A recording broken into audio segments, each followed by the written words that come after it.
Thank you all very much. So now is the time for you all to think about what you want to contribute to this dialogue, what kinds of questions you want to ask, and while you're thinking about that, I have a question for any and all of you. Clearly, there's a role here for leadership, and there's a role here for systems support, infrastructural support. You all are several years into what you're doing. As you reflect back, is there anything, you had Laura Esserman, Jeff, as a kind of a champion, clinical champion. Is there anything that you think might have made things easier, or is there anything that, as you reflect upon, would make other institutions process smoother in knowing what you know? Because now you've got multiple years of experience. David, you want to start with that?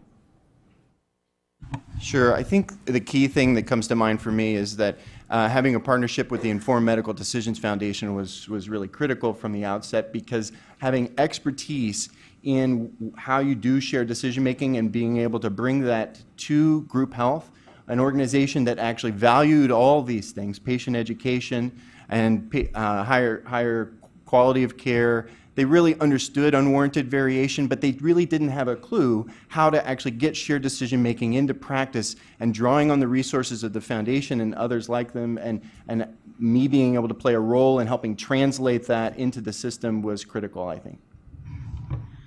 Jeff, what do you think? Anything to add there?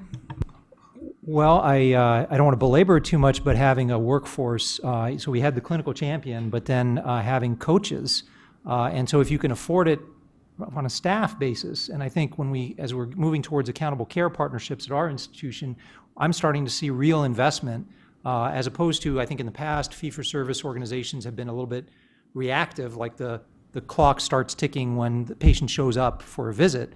Now we're investing in nurse outreach and other kinds of outreach to patients well before a visit, and follow-up afterwards. So I think coaching and that kind of human element at the right level doesn't need to be necessarily a very highly licensed person. It can be a trainee or someone somewhere in between.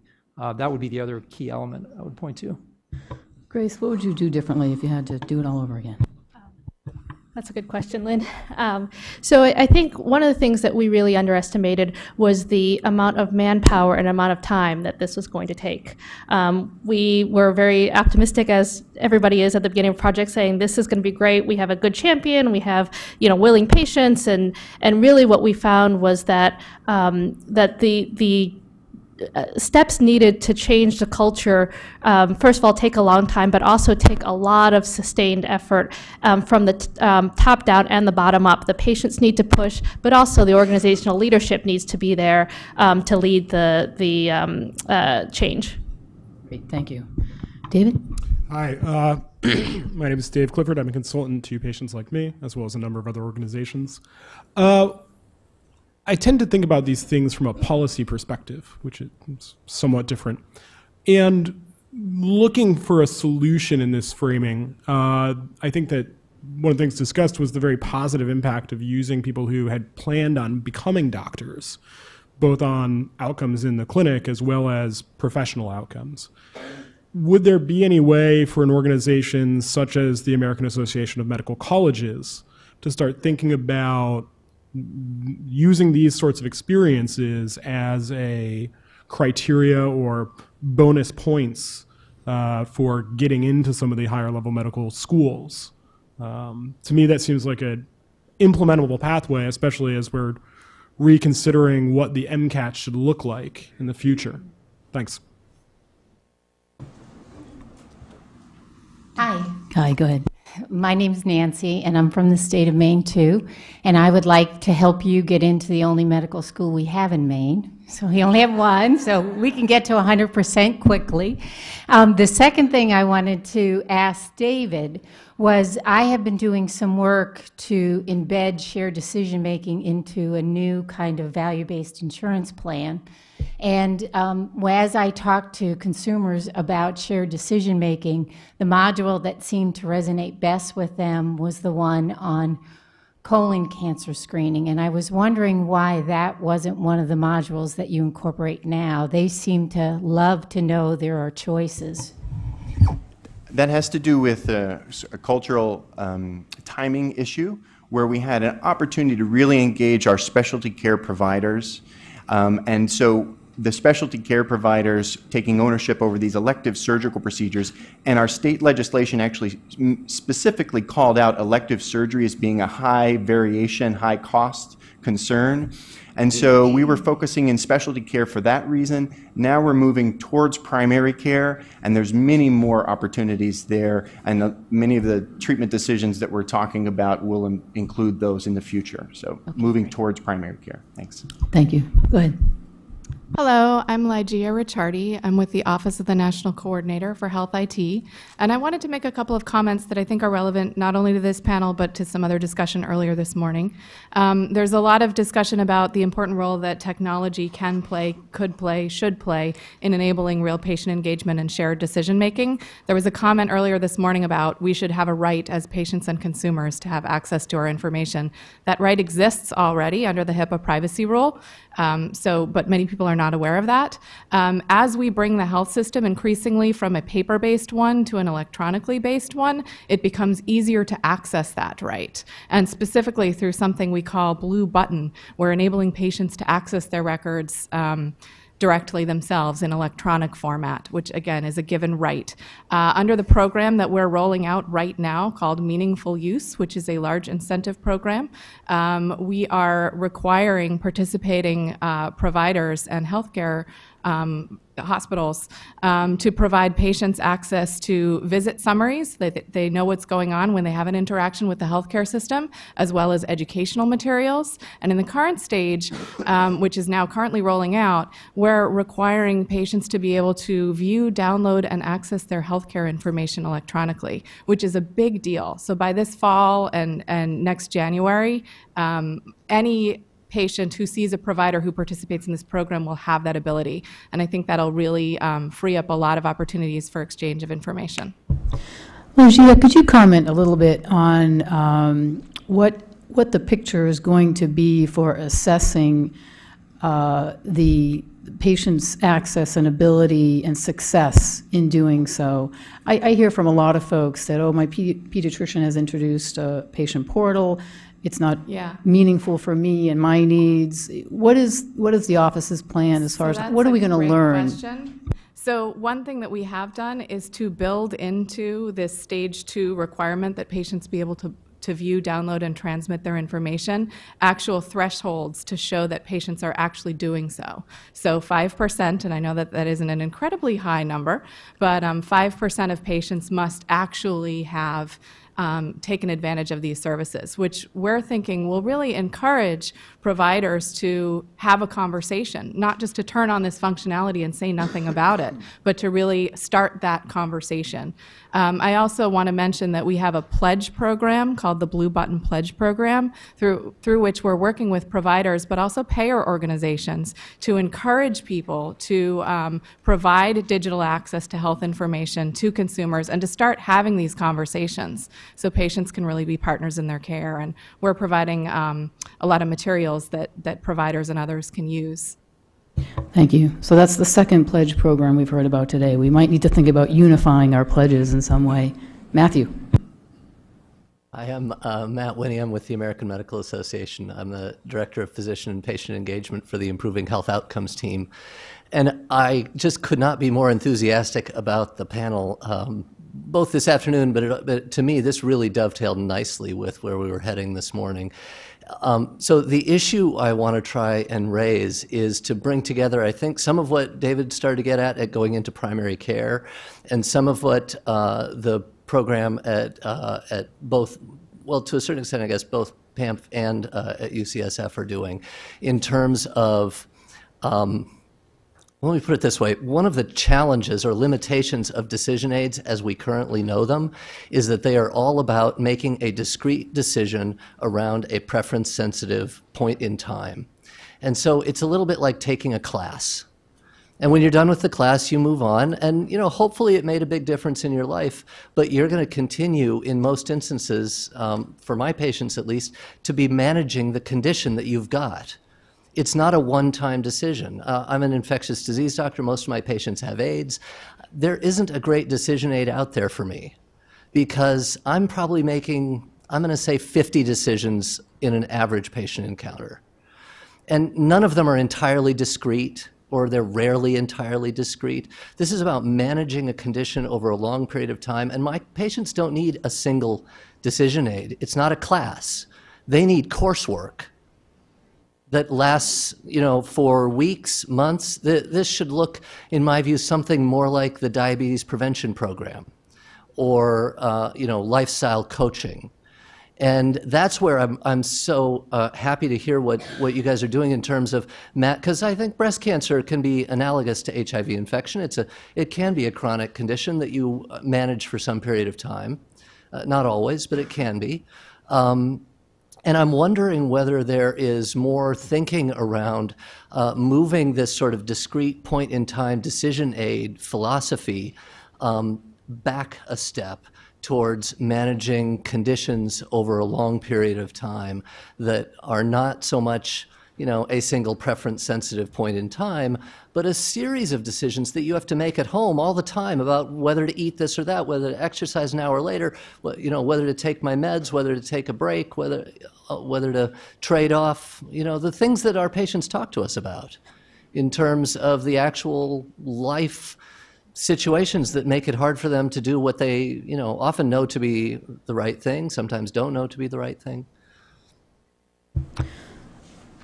David, do you want to speak to that, or should we also have Michael Berry next at the mic, so we could actually have Michael talk about that too?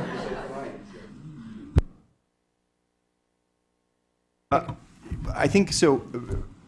There are decision aids that help, so there's living well with chronic conditions. There are decision aids that can help prepare patients to understand key management philosophies about managing their diabetes, managing their depression, managing their anxiety over the long term.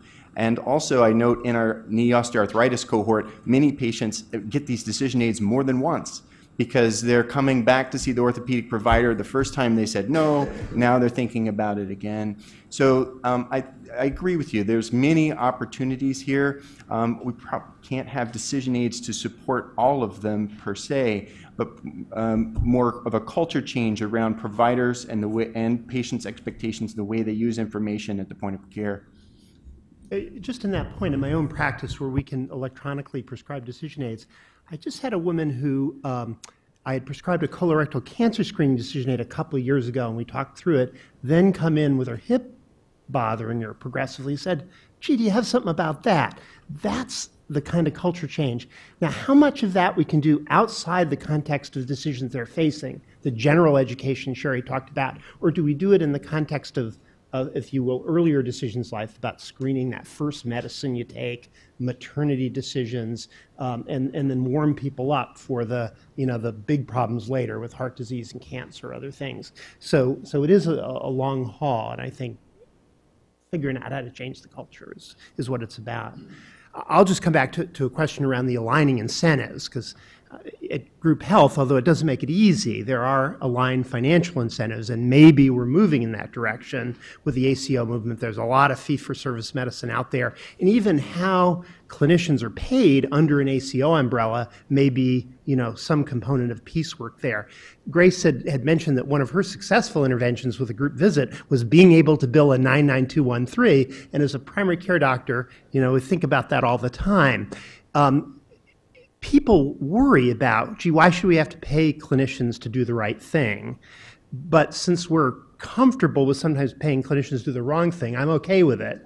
And as an example, I just got a memo from our own physicians organization that to get to billing a 99214, really the pot of gold at the end of the rainbow, in order to do the detailed exam that's part of that, it was no longer sufficient to examine 2 or more organ parts. You had to examine 5 or more organ parts. I had missed the randomized trial that showed if you examine 5 organ parts that people were happier and healthier. But it strikes me, could we just move that to saying that if we could check the 6 steps of decision making, we're now developing metrics, were patients informed, did someone ask? Could we move the reimbursement from doing things that clearly don't work are more the tradition-based medicine to now with 86 randomized trials of shared decision, more on the way with Cochrane, to really shaping how care is paid for to things that do make a difference. Just a thought. That's a nice vision. Val, we have something from the radio audience? Yes, 2 questions. The first from Kevin Kenward of the Health Research and Educational Trust. Kevin asks, how can costs be inducted in shared decision-making when physicians don't always know what the costs of a treatment or medication or procedure are? The second question is from David at Johns Hopkins, who asks, our doctor friends all tell us they don't have time during the brief time they have during a patient visit for the kind of patient engagement being discussed today. How does the panel respond to that? Okay, let's take the time question first. And I believe there are some data out there that are pretty much indicating that that's not an issue. But who wants to speak to that? I can start. We actually heard that a lot. We surveyed our physicians at the beginning of the project, and a lot of them said actually what David's physician said. We're already doing shared decision making, but even if we aren't, we don't have time to do it. When we went back and we did focus groups with the physicians later on, the ones that actually utilized decision aid, we actually held focus groups both with physicians who were high utilizers and those who are low utilizers. What the high utilizers have said in large part was, you know what, the decision aid saved me time. The patients came in with better questions, they had a knowledge base, I could have a better conversation with them. So really, I think this whole notion, I think once the physicians had the experience, they no longer thought that the shared decision making took too much time. And our experience at Group Health paralleled with what Grace found is that providers didn't think this took more time. The patients actually just were better educated and had better questions. Thank you. So the cost issue, if I'm understanding it correctly, is kind of how to build that in. And this comes up a lot because we have such variance in costs in this country. And I know that from the perspective of the developers of tools, it's often very challenging to address the cost issue in that. And then costs in general is a very broad category because there's financial costs, there's also quality of life costs and so forth. But I wonder if any of you, and maybe Jeff from the breast cancer program, you know, what do you find that is important to patients? Does that come up when the interns are soliciting, you know, questions from patients? Yeah, we keep track, we keep copies, de-identified copies of all the question lists that patients have. And, you know, we have looked at them to see what kind of recurring themes come up. And in the area of cost, there is a concern, and we see it reflected in the question lists about out-of-pocket costs and that sort of thing.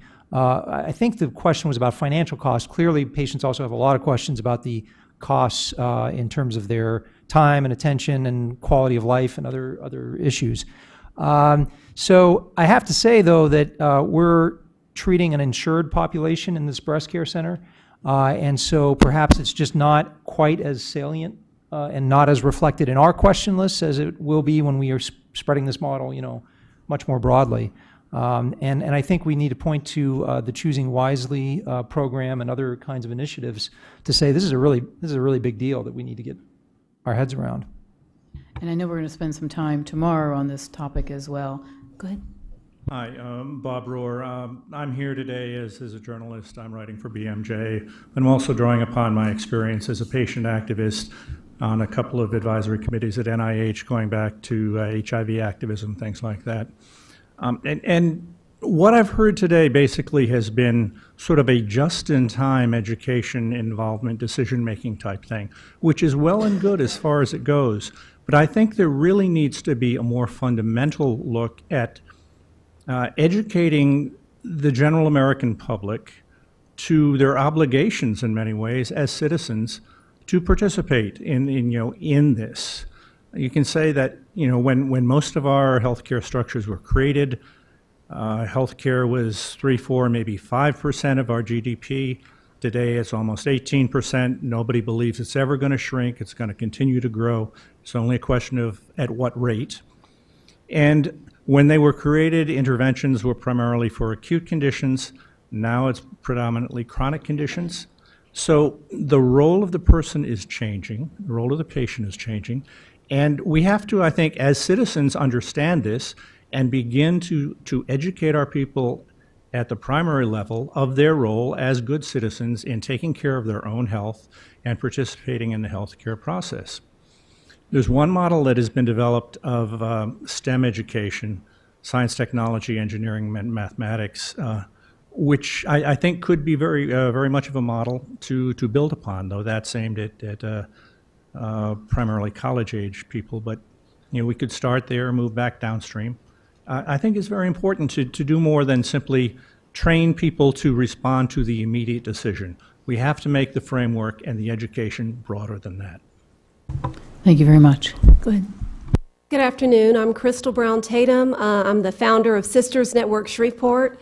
We're an affiliate chapter of Sisters Network, Inc., which is the only national African American breast cancer survivorship organization in the United States. And my question is, I used to be on the board of Susan G. Komen, and we funded a patient navigator at LSU Shreveport Hospital. And it was, in my opinion, a dynamic opportunity for a nurse practitioner or PA. And after the first year of implementing the navigator, the grant was not renewed with the Northwest Louisiana affiliate, and it just, she just went away. And based on my own horrific experience as a breast cancer patient and working with some of the most underserved women in the breast cancer arena, that patient navigator role was critical because LSU had a dynamic rate. If a woman was diagnosed with breast cancer, she was having surgery within 48 hours. And on my own journey, I had a 4-month gap in treatment from diagnosis to chemo because I wanted to keep my hair over the summer. I didn't know any better. I didn't have anybody that was a champion for me. I just was very uneducated and ignorant. And I just thought, oh, I'll just start treatment in 4 months. So my question is, the decision-making aids, can those replace the patient navigator role, or do you feel that they strengthen the patient navigator role? If the hospital or clinic doesn't have someone that's serving as a navigator, are those tools going to be enough to possibly fill the gap that may exist because the role's not there? Crystal, can I just ask you for clarification here? Is this kind of coming from a resource issue, saying if there's not funding for a navigator, can the tools stand alone? Yes. Okay. What do you think, Jeff, and your team? Well, Harold Freeman and others who kind of have defined this field of navigation have begun to just define it as helping patients overcome barriers, whatever they are.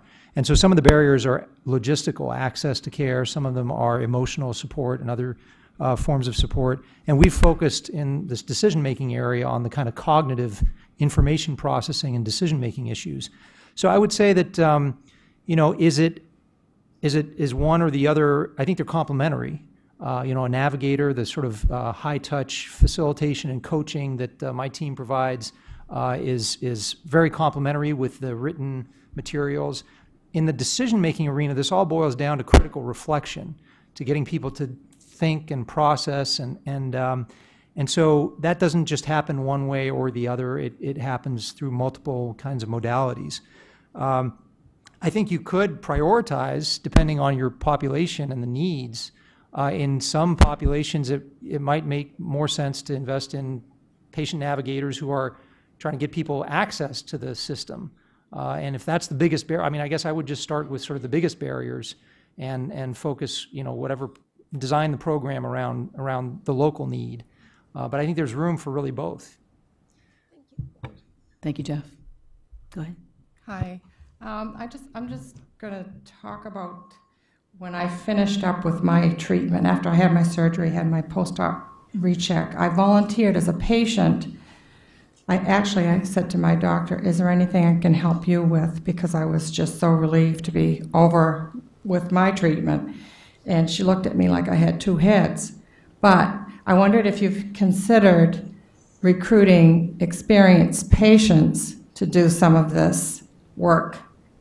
This would be for Jeffrey and the other groups maybe. would-be nurses would get a great deal of experience from this. Pharmacologists and social workers would all gain from this type of experience too. I have one more question. Then the other question I had is for Donald. What do you think about advertising for joint replacements and pelvic floor problems and that sort of thing? There's been a very creative advertisement in my local newspaper with a long, full newspaper length, newspaper page length ad with a roll of toilet paper on it. And Consumers Union basically just recently used that as, what is this ad selling? So it seems to me that that kind of advertising would increase procedures rather than decrease, which is what you're, when you're educating and engaging patients, actually the procedures are going down. So I wondered what your comment might be on that. Well, I do think they're potentially competing. I think it depends on the way in which the advertisements are being done, but I think in most cases in our region in Seattle, we have other partners that are advertising for hip and knee replacement products, and Group Health's taking a different approach, and I think it's one that's innovative, and we're eager to partner with other organizations to help try to do that, even within our own community, to help translate the kind of shared decision-making approach that we can, because many of our patients in outlying community areas see network providers who are in a fee-for-service setting and have the same sort of financial incentives to do the kinds of procedures and to advertise for the types of procedures. We really want shared decision-making to be the norm for all our patients, and it is a different approach than the advertising approach. Jeff, do you want to speak to the first question? Yeah, sure. Absolutely. We've used peer volunteers already, survivors of conditions who have either volunteered or been paid to accompany patients and do similar tasks as Ekane and Margot. And I think that is also a potentially kind of sustainable model. So yeah, on that one. And I think there was a second component to the question. Other professionals, right? So I think yeah, absolutely. The practicum experience as a social worker or as a psychologist or as a nursing student. We're using pre-medical students, but we've had experience with students who've gone on to other professional schools. So yeah, I'm very much in favor of that. Thank you. And we are now kind of getting close to wrap-up time. So I see we have 3 people. We won't make you sit down. No? Do you want to ask? Okay. Where are we? Are we? Sit down. So I don't know if I moved up or if it's. Go ahead. I'll go. I'm Brigitte Manteufel. I represent the Children's Mental Health Network at this meeting. I wanted to talk a little bit about SAMHSA's System of Care Initiative, the Children's Mental Health Initiative, and that history, because it's very related to this discussion. That initiative's been funded for the last 20 years to change the way interagency collaboration and family involvement and cultural competence are and other factors are addressed in changing how systems that support the mental health needs of children with serious emotional disturbance and their families operate, so that their experience is less fragmented and so that they have the support that they need to actually keep their children in their home and keep their families together and get their children care that actually helps them improve outcomes and gets them stabilized. And one thing that has been very important in that process has been the family involvement factor. And I evaluated the program for 13 years, and one of the things that has evolved over that time is some of the language. So the language moved originally from family-focused to family involvement, and then a decision was made to move that language to family-driven, so that the level of engagement with the family was taken from a much more passive stance to a much more active stance. And that's been very important in driving that agenda to make sure that you move to a position of equal partnership. Over the past 10 years, we've also seen that change with youth involvement. There was a lot of resistance to involving youth in the decision-making about their mental health care in the early days when there was a greater push to youth involvement. But over that time, the program has changed its language so that it equally represents family and youth in terms of the shared decision-making process with providers. And the acceptance of youth as partners in decision-making has moved ahead by light years, really, just by integrating families and youth into meetings and integrating their voice and by moving that process along. One of the things that we've learned through the evaluation around family involvement is that communities implement as they want to roll out their grants, and there's a lot of variability in terms of how those models look, and they can range from education to advocacy and some combination in between. And so models like yours and models like patient navigator models and so forth, they run a spectrum, but in the recent few years, there's been a greater emphasis in trying to understand what the core elements are and to understand how you can do that in a more organized and sort of data-driven approach to being able to understand what those core competencies are, and then also build a licensing requirement so that that can also become a reimbursable service. And some states have been able to make that a reimbursable service for children's mental health. So I think there's a lot to be learned across programs, and I know how difficult it sometimes is for the mental health community and the physical health community to have time for dialogue, so I wanted to share that with you. Thank you. Thank you very much. That's really, really helpful.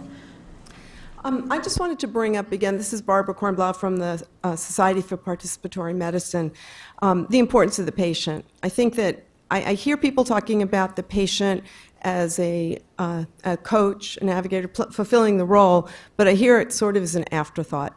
And I think that, you know, I haven't had breast cancer, but I have two best friends who have, and it looks to me like a fraternity. And they go out of their way to volunteer to help other women with breast cancer.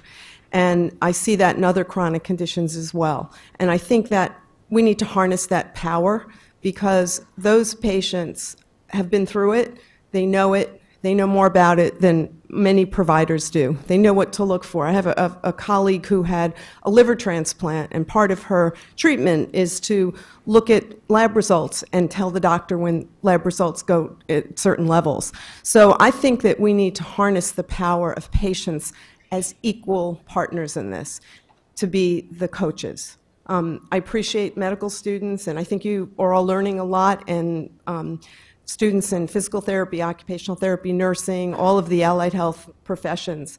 But I think that we can't underestimate that role of the empowered patient, the knowledgeable patient who's been through it. And it also gives an extra sense to the person who's now going through it because there's that camaraderie, that fraternity.